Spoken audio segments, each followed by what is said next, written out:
Imagine this. You wake up feeling a bit under the weather, a headache maybe.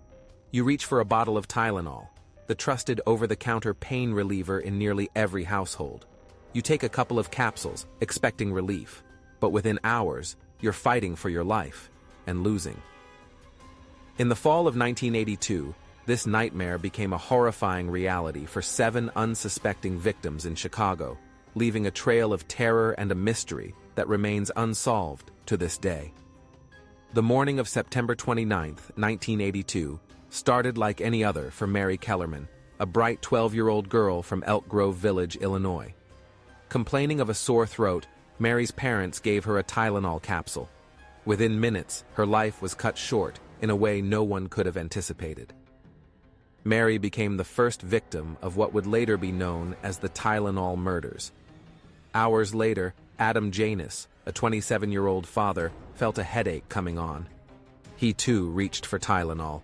What seemed like an ordinary moment soon turned into a scene of chaos. Adam collapsed and was rushed to the hospital, where he was pronounced dead. Tragically, his brother and sister-in-law, grieving his loss, also took Tylenol from the same bottle and met the same grim fate. The deaths were baffling at first. Doctors and investigators were left scratching their heads until an autopsy revealed a shocking discovery. The victims had ingested cyanide, a deadly poison. The connection was clear. Each had taken Tylenol capsules just before their deaths. The unthinkable was true. Someone had tampered with a trusted product, turning it into a weapon. Within days, the news spread like wildfire, igniting a wave of panic across the nation.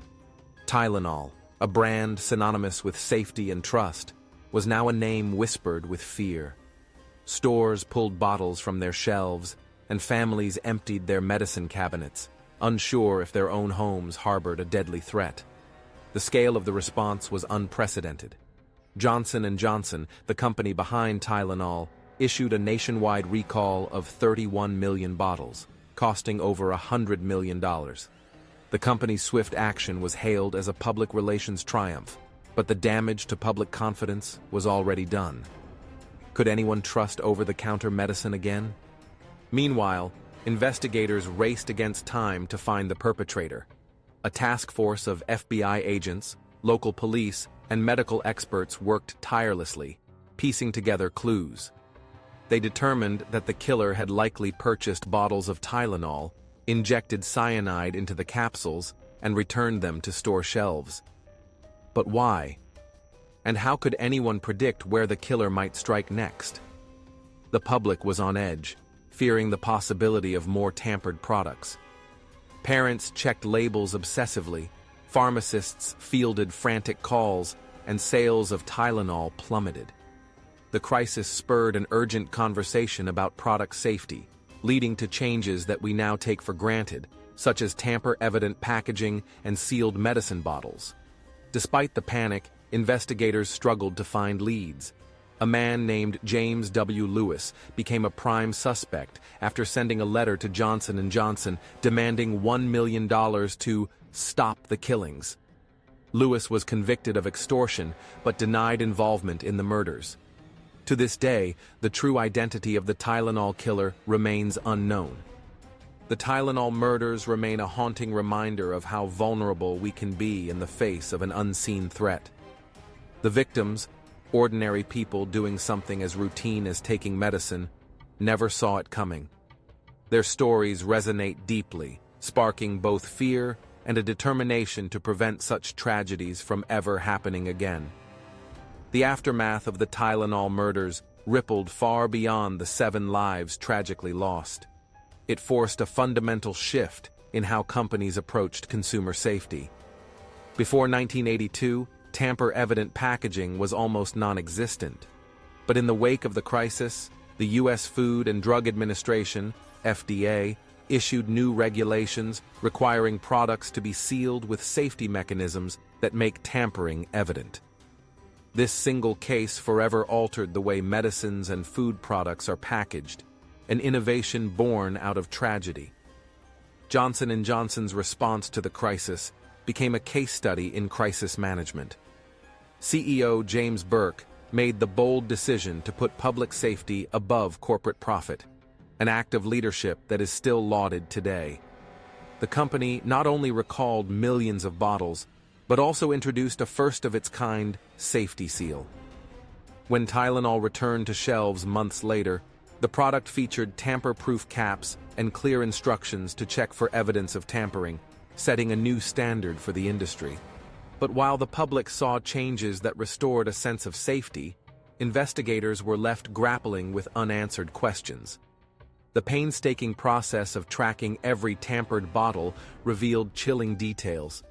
The cyanide-laced capsules seemed to be placed randomly, suggesting the killer could have targeted anyone. This randomness added another layer of fear, as it meant there was no clear motive, no personal connection between the victims and the murderer.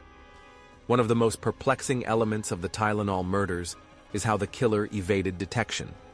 Surveillance in retail stores was rudimentary in 1982, and the absence of digital transaction records made it nearly impossible to trace purchases.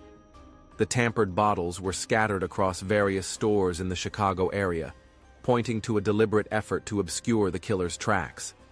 To this day, investigators can only theorize about the killer's methods and mindset. The murders became an enduring mystery, inspiring countless theories and even some bizarre claims. Some speculated it was an act of domestic terrorism, designed to destabilize trust in consumer goods. Others believed it was the work of a disgruntled employee or an unhinged individual seeking notoriety. The lack of concrete evidence has kept the case open, with the FBI occasionally revisiting it in the hope that modern forensic technology might yield new clues. The case also left a lasting imprint on pop culture, with references to the Tylenol murders appearing in movies, TV shows, and books. It highlighted society's vulnerability to unseen dangers, much like the anthrax attacks of 2001. But unlike those attacks, which had clear political motives, the Tylenol murders were deeply personal in their impact, shaking the foundation of trust between consumers and corporations.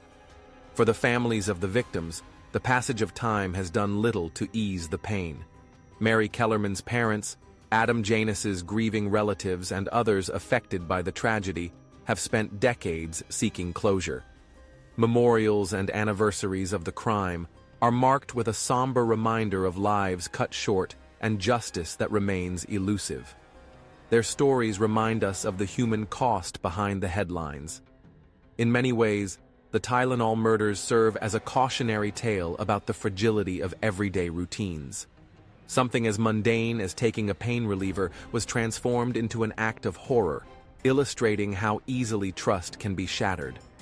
It also serves as a testament to resilience, how a society can adapt and improve in the face of unthinkable tragedy. The safety seals we now see on medicines, drinks, and even food containers are small but powerful symbols of this resilience. The mystery surrounding the Tylenol killer continues to draw interest from amateur sleuths and true crime enthusiasts. Online forums and podcasts dissect the case, debating whether James W. Lewis or another suspect might hold the key to solving it. Advances in DNA testing and forensic science offer a glimmer of hope, but with decades having passed, many fear the killer might take their secrets to the grave. The Tylenol murders remind us of the importance of vigilance, innovation, and the pursuit of justice. While this case remains unsolved, its lessons resonate even today, shaping how we approach safety in our daily lives. If you found this story as chilling and fascinating as we did, be sure to like, share, and subscribe to Crime Chronicles for more gripping tales of unsolved mysteries and infamous crimes. And let us know in the comments, what do you think really happened in 1982? Could the Tylenol killer still be out there, watching as their crime remains one of the greatest mysteries in American history?